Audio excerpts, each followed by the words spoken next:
You are watching Live OK Television. Life okay समाचारको साथमा बालवाटिका school Pepsicola learning made simple जीवा a life to your style wellness mall a natural way to improve your health. नमस्कार, life okay समाचारमा स्वागत छ। सुरुमा मुख्य समाचार। अब मुलुकमा कोरोना विरुद्धको खोप अभाव नहुने दाबी। थप 1801 जनामा कोरोना पुष्टि।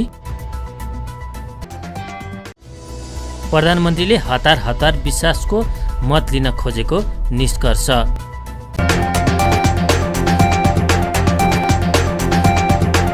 अब समाचार विस्तारमा। प्रधानमन्त्री शेरबहादुर देउवाले अब मुलुकमा कोरोना विरुद्धको खोप अभाव नहुने बताउनु भएको छ। संसद भवन नयाँ बानेश्वरमा आइतबार बसेको काङ्ग्रेस संसदीय दलको बैठकमा काङ्ग्रेस संसदीय दलका नेता समेत रहनुभएका प्रधानमन्त्री देउवाले विभिन्न देशबाट खोप आइरहेको र अन्य देशबाट पनि खोप ल्याउन सरकारले पहल गरिरहेको बताउनु भएको हो।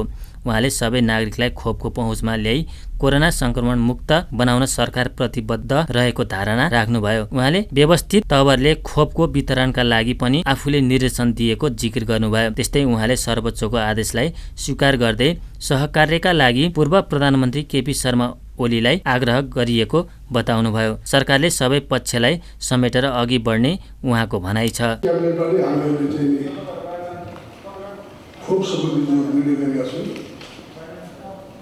के विश्वास गर्न चाहन्छु सम्पूर्ण नेपालीलाई कुनै पनि हालतमा कसरी भए पनि खोप उपलब्ध गराउने विश्वास गर्न चाहन्छु। मैले धेरै रात दिन सोचेर बसिरहेको छु। उहाँले मलाई आश्वासन दिनुभएको छ मान्छेको नेपाललाई चाहिँ खोपको उपलब्ध गराउने। त्यस कारण चाहिँ हामीलाई चाहिँ विकास आवश्यक छ, त्यो विकास पनि आवश्यक छ। जीवन बचाउनु छ, त्यसै गरी जति पछि लागेर दिन तयार भएका छु। पूर्व प्रधानमन्त्री केपी ओलीजीको विषयमा अनेक कुरा गर्थ्यो। उहाँलाई पनि अल्लाहको निर्णय मानेर राजीनामा दिनुभएकोमा उहाँलाई पनि जो हल्ला मचाएको ठुटा साबित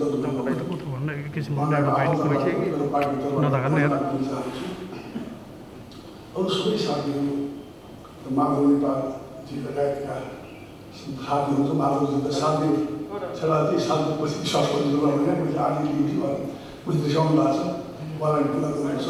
संसदीय दलको बैठकले संसद पुनर्स्थापना गर्ने सर्वोच्चको आदेशलाई स्वागत गर्ने निर्णय गरिएको काङ्ग्रेस सचेतक पुष्प भुषालले जानकारी दिनुभयो। आइतबारको बैठकमा अनिवार्य उपस्थित हुन आफ्ना सांसदहरूलाई व्हिप जारी गरेको उहाँले बताउनुभयो। व्यवसायीहरूले, पत्रकारहरूले, सम्पूर्ण नागरिक समाजहरूले जुन संविधानको रक्षाको लागि जुन साथ दिनुभएको थियो उहाँहरूलाई समेत आजको संसद दलको बैठकले धन्यवाद ज्ञापन गरेको छ। र चौथोमा आज नेपाली काङ्ग्रेसको प्रधानमन्त्रीज्यू सम्मानीय प्रधानमन्त्रीज्यूले धारा 76(5) बमोजिमको नियुक्ति हुनुभएको प्रधानमन्त्रीज्यूले संविधानको धारा 76 बमोजिम 76 को 5 बमोजिम जुन धारा 76(6) बमोजिम जुन विश्वासको मत लिने प्रक्रियालाई अगाडि बढाउनको लागि आज संसदमा संसद सचिवालयमा विश्वासको मत प्राप्त गर्नको लागि निवेदन दर्ता भएको छ। र आजकै बैठकमा त्यो विश्वासको मतमाथि जुन मतहरू प्राप्त गर्ने समर्थन प्राप्त गर्ने प्रक्रिया अगाडि बढेको कुरा आज बिहान भएको कार्यव्यवस्था समितिको बैठकबाट सम्मानीय सभामुखबाट निर्देशन भइसके अनुसार अहिलेको संसद दलको बैठकले प्रतिनिधि सभामा उपस्थित हुनुभएको, प्रतिनिधित्व गर्नुभएको, हिजोको दिनमा नेपाली काङ्ग्रेसलाई साथ दिनुभएको र प्रतिनिधि सभामा रहनुभएको सम्पूर्ण दलहरूलाई, राजनीतिक दलहरूलाई र त्यस्तै किसिमबाट स्वतन्त्र दलको रूपमा रहनुभएका जनमोर्चालाई समेत आजको विश्वासको मतको प्रक्रियामा साथ दिनको लागि, सहयोग गर्नको लागि पनि यस संसदीय दलको बैठकले आज निर्णय गरेको छ। अन्तमा नेपाली काङ्ग्रेसको संसद दलमा रहनुभएका नेपाली काङ्ग्रेसका सम्पूर्ण मान्यहरू अनिवार्य उपस्थित भएर विश्वासको पक्षमा आफ्नो मतलाई जाहेर गरेर आजको विश्वासको मतलाई पारित गराउनको लागि सबैको उपस्थिति, अनिवार्य उपस्थितिको लागि नेपाली काङ्ग्रेसले आफ्नो व्हिप जारी गरेको छ। गठबन्धनमा सहभागी सबै दलले प्रधानमन्त्री देउवालाई विश्वासको मत दिने र बहुमत प्राप्त हुने विश्वास राखिएको काङ्ग्रेस सचेतक भुषालले बताउनुभयो। नेपालमा आइतबार थप 1801 जनामा कोरोना पुष्टि भएको छ। देशभर गरिएको 6628 पीसीआर परीक्षणका क्रममा 1223 र 3000 एन्टिजेन परीक्षणका क्रममा 578 जनामा कोरोना पुष्टि भएको हो। यो सँगै नेपालमा कोरोना संक्रमितको संख्या 7,16,049 पुगेको छ। त्यस्तै कोरोनाका कारण थप 23 जनाको मृत्यु भएको छ। हालसम्म नेपालमा कोरोनाका कारण 9,550 जनाको मृत्यु भएको छ। त्यस्तै थप 1,667 संक्रमित निको हुँदा हालसम्म नेपालमा 6,32,074 जनाले कोरोना संक्रमणलाई जितेका छन्। हाल 25,485 सक्रिय संक्रमित आइसोलेसन र 340 जना क्वारेन्टाइनमा छन्। हालसम्म नेपालमा 34,69,685 वटा पीसीआर र 2,62,831 वटा एन्टिजेन परीक्षण भएको मन्त्रालयले जनाएको छ। नेकपा एमाले आफ्नो पार्टीको विभाजनलाई औपचारिकता दिन प्रधानमन्त्रीले हतार विश्वासको मत लिन खोजेको निष्कर्ष निकालेको छ। ललितपुरमा आइतबार बसेको एमाले स्थायी कमिटी बैठकले अदालतको आदेशपछि पुनः स्थापित संसदको पहिलो बैठकमै विश्वासको मत लिने प्रधानमन्त्रीको प्रस्तावले धेरै प्रश्नहरू जन्मिएको र यसले एमाले विभाजनलाई औपचारिकता दिन खोजेको निष्कर्ष निकालेको हो। त्यस्तै बैठकले एमाले प्रतिपक्षमा रहने भएकाले प्रधानमन्त्री शेरबहादुर देउवाको पक्षमा मत नदिने निर्णय गरेको प्रवक्ता प्रदीप कुमार गियावालीले जानकारी दिनुभयो। प्रवक्ता गियावालीले पार्टी एकताका लागि कार्यदल जुटाएको 10 बुँदे सहमति कार्यान्वयनका लागि माधव नेपालले अस्वीकार गरेको बताउनुभयो। उहाँले पार्टीको निर्णय विपरीत देउवालाई विश्वासको मत दिने सांसदहरू नेकपा एमाले हुन नसक्ने पनि बताउनुभयो। उनको सेवामा चाहिँ अर्पित गर्नका लागि यो कुरामा चाहिँ हाम्रो हिजो सहमति भएको होइन, यो कुरामा जान सकिँदैन भन्नुभयो। उहाँहरूले प्रयासहरू गरिरहनु भएको छ। उहाँहरूको प्रयासले कुनै परिणाम आयो भने बेग्लै कुरा हो, अन्यथा माधव नेपाल एउटा निष्कर्षमा पुग्नु भएको चाहिँ हामीले देख्यौँ। भनेको आज हुइट त लाग्दैन त्यो हुनाले उहाँहरूको उहाँहरूको पार्टीगत जिम्मेवारी चाहिँ पार्टीले आफ्नो निर्णय गर्छ। पार्टीको निर्णयको पालना गर्नु पार्टी नेता कार्यकर्ताहरूको कर्तव्य हो। त्यो निर्णयको अवज्ञा भयो भने स्वाभाविक रूपले पार्टीले तदनुरूप निर्णय गर्छ। हामीले छलफल गऱ्यौँ। त्यहाँ हामी जति थियौँ, आज हामी 9 जना थियौँ। 9 जना सबैको चाहिँ अभिमत पहिलो जे गर्ने हो संस्थागत निर्णय गरेर गर्नुपर्छ। एक्लै शेरबहादुर देउवालाई चाहिँ समर्थन गर्ने कुरामा हाम्रो सहमति हुन सक्दैन भन्ने कुरा साथीहरूले त्यहाँ बताउनु हो। अब त्यो कुरालाई कार्यान्वयन गराउनको निम्ति उहाँहरूले प्रयत्न पनि गरिरहनु भएको छ। कति सम्भव हुन्छ थाहा छैन। कार्यदलमा चाहिँ पार्टीलाई एकताबद्ध बनाएर लैजानुपर्छ र यस्ता संवेदनशील विषयहरू जसले पार्टीको एकतामाथि गहिरो एउटा चाहिँ आँच पुर्याउन सक्छ, त्यस्ता कुराहरूमा चाहिँ व्यक्तिगत निर्णय स्वीकार्य हुन सक्दैन भन्नुभएको छ। एउटा चाहिँ तालमेल छ। किनभने आज पहिलो दिनको बैठक, पहिलो दिनमा नर्मल्ली केही औपचारिकताहरू मात्रै पुरा हुने सदनका विगतका पनि हामीले अभ्यासहरू हेरेका हौँ। राष्ट्रपति कार्यालयबाट आएको राष्ट्रपतिको पत्र र अध्यादेशहरू लगायतका केही विषयहरू मात्रै प्रवेश गर्ने, सब्स्ट्यान्टिभ बिजनेसमा चाहिँ प्रवेश नगर्ने संसदको एउटा अभ्यास रहँदै आएको हो। अब त्यो अभ्यासभन्दा बाहिर गएर आजै हतार गर्नुको पछाडि कतै नेकपा एमाले एकताबद्ध भइहाल्छ कि, नेकपा एमाले भित्रको समस्या समाधान भइहाल्छ कि भन्ने कुराले पनि कहीँ न कहीँ काम गरेको देखिन्छ।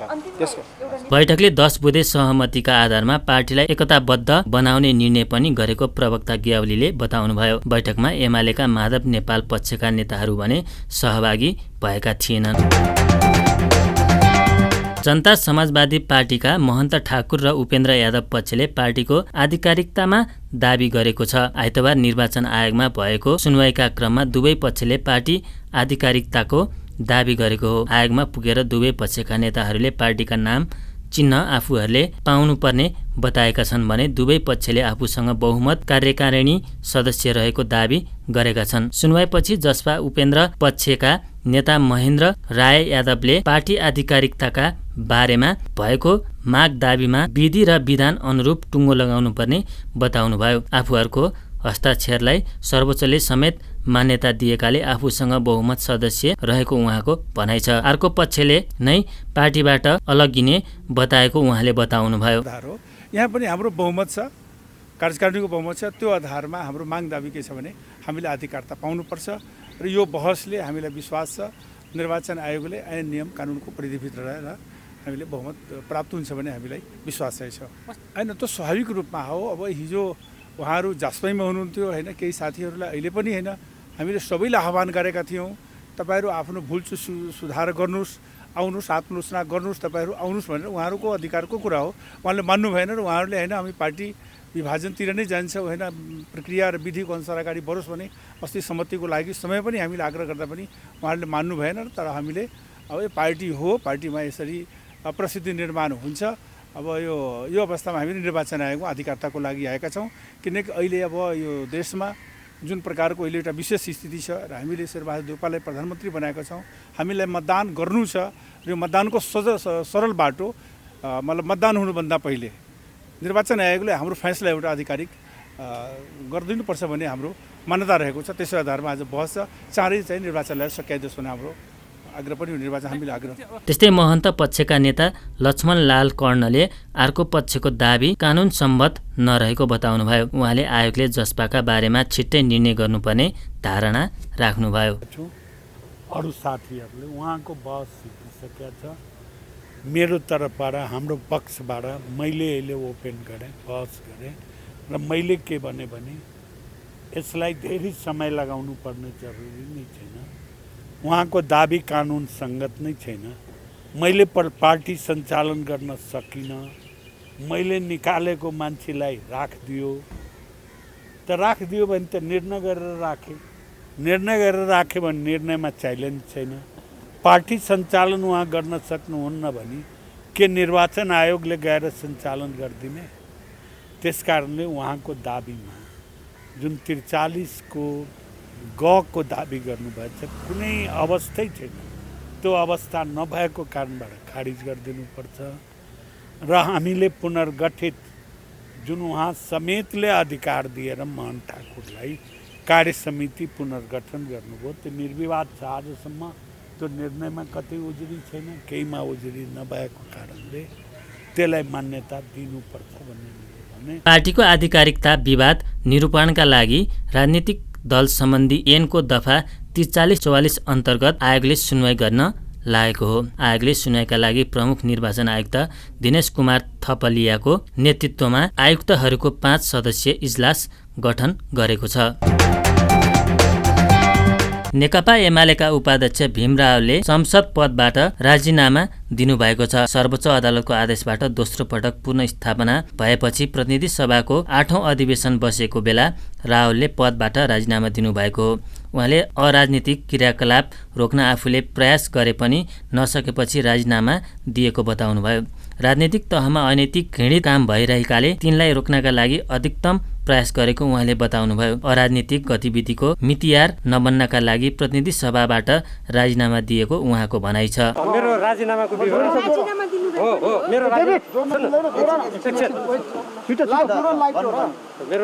विवरण यस प्रकार छ।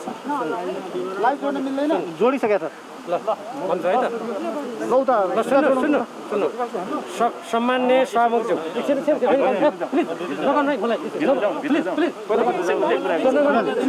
पत्रकारलाई कुरा गर्नु है। सम्मान्य सभामुखज्यू, प्रतिनिधि सभा सिंहदरबार काठमाडौँ, विषय राजीनामा। महोदय, झन्डै आधा शताब्दी लामो राजनीतिक जीवनमा मैले अनेकौँ राजनीतिक आरोह अवरोध तथा घात प्रतिघात बेहोरेको छु र तिनको सामना गरेको छु। यो सबै मैले मातृभूमि नेपालको स्वाधीनता, स्वतन्त्रता, अखण्डता, स्वाभिमान तथा नेपाली जनताको अधिकार र समृद्धिको लागि गरेको थिएँ। राजनीति र त्यसका सबै संयन्त्रहरू राष्ट्रिय हित, स्वाधीनता, स्वाभिमान र जनताको सुख समृद्धिमा समर्पित हुने विश्वास गरेको थिएँ। तर राजनीतिक नेतृत्वबाट देश विपरीतका काम हुँदै देश र जनतालाई अनेकौँ पीडा र अनिश्चयको दिशातर्फ धकेल्ने कृत्य हुँदै गए। फलस्वरूप आज नेपाल र नेपालीहरूको शिर निहुर्दै गएको छ। अझ केही समय यता राजनीतिक वृत्तको नेतृत्व तहमा देखेको चरम सत्ता र पदलिप्सा विधि पद्धतिलाई आफ्नो कुत्सित एवं निहित स्वार्थका लागि मिच्दै अत्यन्त स्वेच्छाचारी निरङ्कुश किसिमले काम गर्ने अनैतिक चरित्रको घृणित अभ्यास भइरहेको देख्दा कुनै पनि सच्चा देशभक्त लोकतन्त्र प्रेमी नेपालीको मन रुन्छ। यस्ता विकृत तथा देश र जनताको हित विपरीतका क्रियाकलापका विरुद्ध जुझ्दै तिनलाई रोक्नुको लागि जनप्रतिनिधि एवं राजनीतिक कर्मीको हैसियतले मैले अधिकतम प्रयत्न पनि गरेँ। तर पछिल्लो समय प्रतिनिधि सभाको विघटनदेखि पुनर्स्थापना र प्रधानमन्त्रीले विश्वासको मत लिने अवस्थासम्म आइपुग्दा उच्च राजनीतिक नेतृत्व तहमा देखिएको अनियन्त्रित र चरम अनैतिक राजनीति, स्वेच्छाचारी व्यवहार तथा देश, जनता र पार्टीको हितभन्दा निजी स्वार्थ, अहम, प्रतिशोधी र षड्यन्त्रकारी चरित्र एवं कार्य देख्दा देश र जनताको हितलाई सर्वोपरि सम्झने जुनसुकै नेपाली नागरिकको मनमा घृणा उत्पन्न हुन्छ। यस्तो स्थितिमा अनैतिक राजनीति तथा देश र जनविरोधी राजनीतिक अभ्यासको मतियार हुनुभन्दा त्यसबाट अलग हुनु श्रेयस्कर भएकोले उक्त प्रकारको दूषित खेलबाट आफूलाई अलग गर्दै प्रतिनिधि सभाको सदस्य पदबाट राजीनामा दिएको छु। भीमबहादुर रावल, सदस्य, प्रतिनिधि सभा, अछाम, निर्वाचन क्षेत्र नम्बर 1। धन्यवाद। अनैतिक राजनीति तथा देश र जनता विरोधी राजनीतिक अभ्यासको मितियार हुनुभन्दा त्यसबाट अलग हुनु श्रेयस्कर भएकोले उक्त प्रकारको दूषित खेलबाट आफूलाई अलग गर्दै प्रतिनिधि सभाको सदस्य पदबाट राजीनामा दिएको रावलको राजीनामा पत्रमा उल्लेख छ। पछिल्लो समय रावल पार्टी एकताका लागि गठित कार्यदलका सदस्य रहनु भएको थियो। नेपाल स्काउट प्रगतिशील सङ्घर्ष समितिले नेपाल स्काउटको केन्द्रदेखि स्थानीय तहसम्म तत्काल निर्वाचन गराएर समिति गठन गर्नुपर्ने माग गरेको छ। त्यस्तै समितिले यसको लागि निर्वाचन समिति तत्काल गठन गर्न नेपाल सरकार समक्ष माग गरेको छ। आइतबार सङ्घर्ष समितिले पत्रकार सम्मेलनको आयोजना गर्दै यस्तो माग गरेको हो। विगत 1 दशकदेखि नेपाल स्काउटको केन्द्रदेखि तल्लो तहसम्म निर्वाचनविहीन समिति रहेकाले तत्काल निर्वाचन समिति गठन गरेर केन्द्रदेखि तल्लो तहसम्म समिति निर्माण गर्नुपर्ने सङ्घर्ष समितिको माग छ। नेपाल स्काउटको तसर्थ समिति गठन भएको 28 महिना बितिसक्दा पनि अहिलेसम्म उक्त समितिले निर्वाचन नगरी मनोमानी ढङ्गले स्काउटलाई चलाएको नेपाल स्काउटका सहायक प्रशिक्षक राजबी खत्रीले बताउनुभयो। खत्रीले अहिले विद्यमान 5 तहको राष्ट्रिय भौगोलिकता र क्षेत्रीयतालाई लिएर सदस्यहरूलाई होच्याउने, अन्य सदस्यहरूको अभिमतको कदर नगरी तानासही तवरले एकल निर्णय गराउने व्यवहार देखाएको आरोप लगाउनुभयो। नेतृत्वमा निर्वाचन समिति गठन नै हालको निकास हो। स्काउटमा वर्षौंदेखि सक्रिय रहेका स्काउटरहरू विशेषतः राष्ट्रिय प्रशिक्षक तथा सहायक राष्ट्रिय प्रशिक्षकहरूको भेलाबाट पारित गरी नियमावली तथा निर्देशिकाका आधारमा निर्वाचन समितिका सदस्यहरू चयन गर्नुपर्छ भन्ने स्काउटहरूको सुझाव रहेको छ। हामी सम्पूर्ण पत्रकार मित्रहरूसँग राज्यको ठूलो लगानी दुरुपयोग भइरहेको प्रति ध्यान आकर्षण गराउँदै सत्य तथ्य समाचार सम्प्रेषण गरी खबरदारी गर्न र स्काउटिङको मौलिकता रक्षाका लागि सहयोग गरिदिनु हुन अनुरोध गर्दछौँ। पत्रकार सम्मेलनमा सङ्घर्ष समितिका संयोजक पुण्यराम गोथेले स्काउटमा गैर स्काउटहरूको हाबी भएको भन्दै तत्काल निर्वाचन मार्फत समिति गठन गर्नुपर्ने बताउनुभयो। उहाँले स्काउटभित्र विकृति तथा विसङ्गति मौलाएको भन्दै अहिले कायम रहेको तसर्थ समिति विघटन गर्नको लागि सरकार समक्ष माग गर्नुभयो। उहाँहरूको आँखाको पीडा, हामी आँखामा आँसु झारेको पीडा हामी सहन सक्दैनौँ। तसर्थ उहाँहरूको पीडालाई मध्यनजर राखेर यो संस्थाले निकास पाउनुपर्छ भनेर अहिले हामीले बुलन्द रूपमा विरोधको कार्यक्रमहरू अगाडि सारेका छौँ। ज्वलन्त उदाहरणको रूपमा 2-3 दिन अगाडि हामीले राष्ट्रप्रधान कार्यालयमा साधारण कार्यक्रममा सङ्घर्ष समितिका सदस्य तरुण रञ्जन दत्तले उनले अहिले रहेको तसर्थ समिति नै अवैधानिक भएको भन्दै यसलाई तत्काल खारेज गर्नुपर्ने माग राख्नुभयो।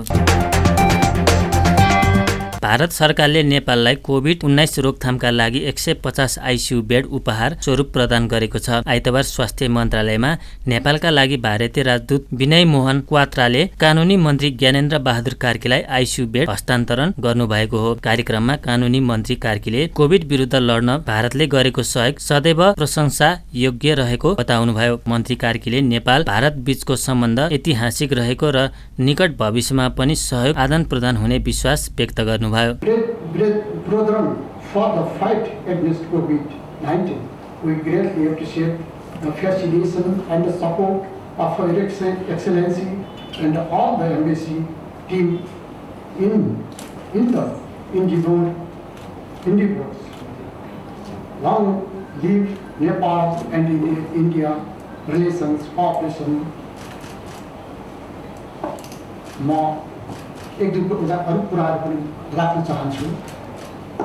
नेपाल र भारतको सम्बन्धमा महामन्त्रीजीले पनि मेन्सन गर्नुभयो कि यो सरकार र सरकारको बिचमा मात्र छैन, यो सम्बन्ध जनता र जनताको बिचमा छ।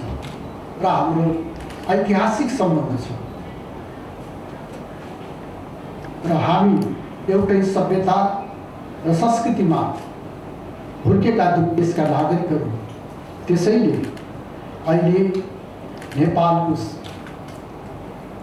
विकासमा र खास गरेर अहिलेको यो कोभिडका निमित्त भारतबाट जुन सहयोग जुन समर्थन हामीलाई प्राप्त भएको छ त्यसको हामी हृदयदेखि स्वागत गर्न चाहन्छौँ, आभार व्यक्त गर्न चाहन्छौँ। राजदूत क्वात्राले भारत र नेपाल बीचको सदियौं पुरानो विशिष्ट सम्बन्ध रहेको भन्दै नेपाली जनतालाई कोभिड-19 को सङ्कटबाट जोगाउन भारतले सक्ने सहयोग गर्ने बताउनुभयो। We look at COVID-19 pandemic response as a response which has to be comprehensive in nature, which naturally has to include vaccine, but it also has to include other essential parts of medical supplies and medical infrastructure. As I mentioned to you in my opening remarks also, when the first wave had hit us, we were among, as I mentioned, the first consignment of the 1 million doses, 10 lakh doses, landed in Kathmandu within first 4 to 5 days of being launched in India. That clearly shows that what position did vaccine occupy in the overall management of pandemic. But since then, our partnership on fighting pandemic has continued relentlessly, has included both vaccines. यसअघि पनि भारत सरकारले नेपाललाई corona महामारी नियन्त्रण र रोकथामका लागि आवश्यक सामग्री हस्तान्तरण गरेको थियो। भारतको जयनगर जनकपुर धाममा रेलवे ट्र्याकको स्पिड परीक्षण र सर्टिफिकेसन गरिएको छ। आइतबार जयनगरबाट आएको भारतीय रेलले जनकपुर धामको कुर्था स्थित मुख्य स्टेसनसम्म स्पिड परीक्षण र सर्टिफिकेसन गर्ने कार्य सम्पन्न गरेको हो। भारतीय कोनकन कम्पनीका प्रतिनिधि तथा नेपालका महाप्रबन्धक गुरु भट्टराईले संयुक्त रूपमा निरीक्षण पश्चात जनकपुर धामको कुर्था रेलवे स्टेसनमा पूजा समेत गरिएको थियो। स्पिड परीक्षण सम्बन्धी जानकारी दिँदै रेलवेका महाप्रबन्धक भट्टराईले भारतीय WD-M3D नामको इन्जिन तथा 2 मालवाहक डब्बासहित आएको ट्रेनले स्पिड परीक्षण गरेको बताउनुभयो। उहाँले लिकहरूको समय समयमा मर्मत तथा पुलहरूको पनि सबै काम भइसकेकोले समस्या नरहेको जानकारी दिनुभयो। यो यस्तो थियो, हामीले चाहिँ के भन्दाखेरि सबै व्यवस्थापन सकेर तालिम सुरु गरेपछि वैशाखमा हामीले तालिम सुरु गरेको थियौँ। त्यो तालिम सक्ने बित्तिकै हामीले सञ्चालनको प्रक्रियामा जान्छौँ भनेर सोचेको हो। तर फेरि बिचमा चाहिँ कोभिडले हामीलाई बेसरी च्यापेर बन्द गर्नुपर्ने भयो। तालिम 10-11 दिनको तालिम हुने बित्तिकै हामीले तालिम बन्द गर्नुपर्ने भयो।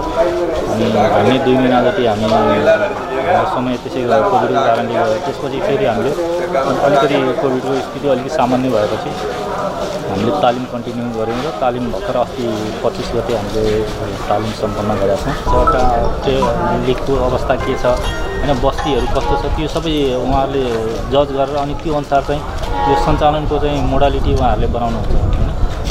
क्रस बोर्डर उहाँहरूले अब ओपन हुन्छ, अब नेपालको तर्फबाट पनि उताबाट पनि हुन्छ भन्ने चाहिँ हामीले आशा गरौँ। किनभने त्यस्तो हुने थिएन भने त अब दूतावासले पनि हामीलाई त्यो खालको चाहिँ सङ्केत गर्नुहुन्थ्यो कि अब अहिले सम्भव छैन भन्ने खालको कुरा। तर उहाँहरूले त्यसो भन्नुभएको थिएन। त्यसलाई छिटोभन्दा छिटो चाहिँ सञ्चालनमा लिएर आउँ भनेर भारतीय पक्ष आफै पनि चाहिँ एकदमै तदारुकता देखाएको स्थिति छ।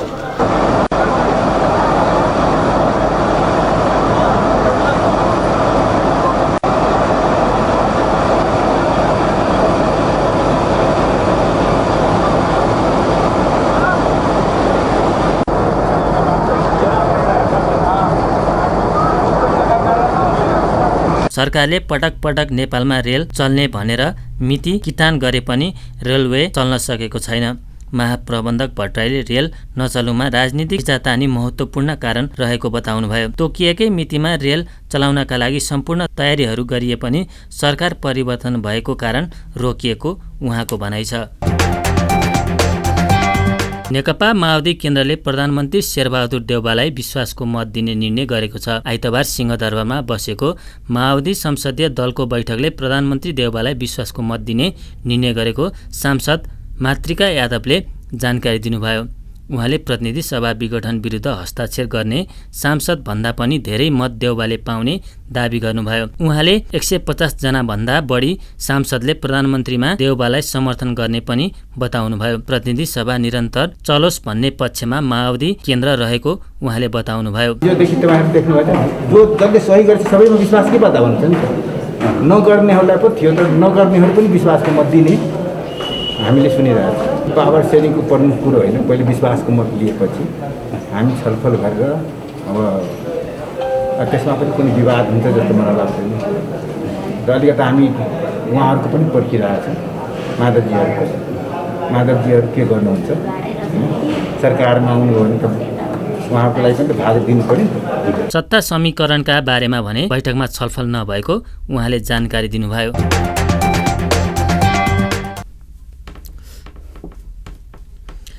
संसद कार्यव्यवस्था समिति।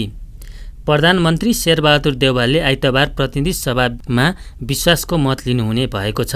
संसदको आइतबार नै बस्ने प्रतिनिधि सभाको दोस्रो बैठकमा प्रधानमन्त्री देउवाले विश्वासको मत लिने सभामुख अग्नि सापकोटाले जानकारी दिनुभयो।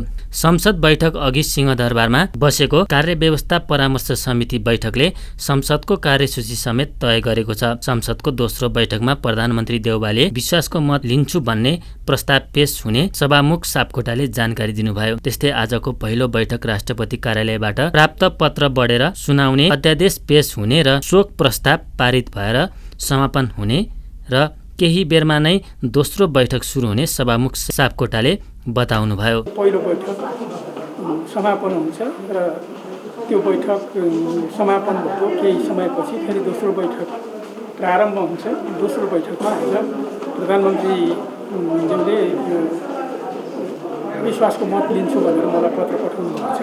त्यो पत्र अनुसार विश्वासको मतको प्रस्ताव प्रस्तुत गर्नका लागि सचिवालयले तयारी गरिरहेको छ र त्यही अनुसार तयारी गर्न मैले अहिले त्यहाँ सचिवालयलाई निर्देशित पनि गरिएको छ र आज यिनै कार्यसूचीहरू छ। सर्वोच्च अदालतको आदेशबाट दोस्रो पटक पुनर्स्थापना भएपछि प्रतिनिधि सभाको 8औं अधिवेशन आइतबार 4 बजेदेखि सुरु हुँदैछ। करिब 3.5 वर्ष सत्ता चलाएको एमाले सरकारबाट बहिगमन भएपछि प्रमुख प्रतिपक्षको हैसियतमा रहनेछ। सत्तामा काङ्ग्रेस र माओवादी केन्द्र छन्। चालु अधिवेशनमै 30 दिनभित्र विश्वासको मत लिनुपर्ने भए पनि प्रधानमन्त्री देउवाले संसदको पहिलो बैठकमै विश्वासको मत लिन लाग्नु भएको हो। विश्वासको मत लिन देउवालाई 136 मत आवश्यक पर्छ। प्रतिनिधि सभामा काङ्ग्रेसको 61, माओवादी केन्द्रको 48, एमालेको 121, जसमा माधव नेपाल पक्ष 23, जसपा 32, जसमा उपेन्द्र यादव पक्ष 19 तथा जनमोर्चा, नेमकिपा र राप्रपाको 1-1 मत छ। अन्त्यमा प्रमुख समाचार फेरि एकपटक। अब मुलुकमा कोरोना विरुद्धको खोप अभाव नहुने दाबी। थप 1801 जनामा कोरोना पुष्टि। प्रधानमन्त्रीले हतार विश्वासको मत लिन खोजेको निष्कर्ष। हस्त अहिलेका लागि लाइफ ओके समाचार यति नै। हेर्दै गर्नुहोला लाइफ ओके टेलिभिजन। नमस्कार।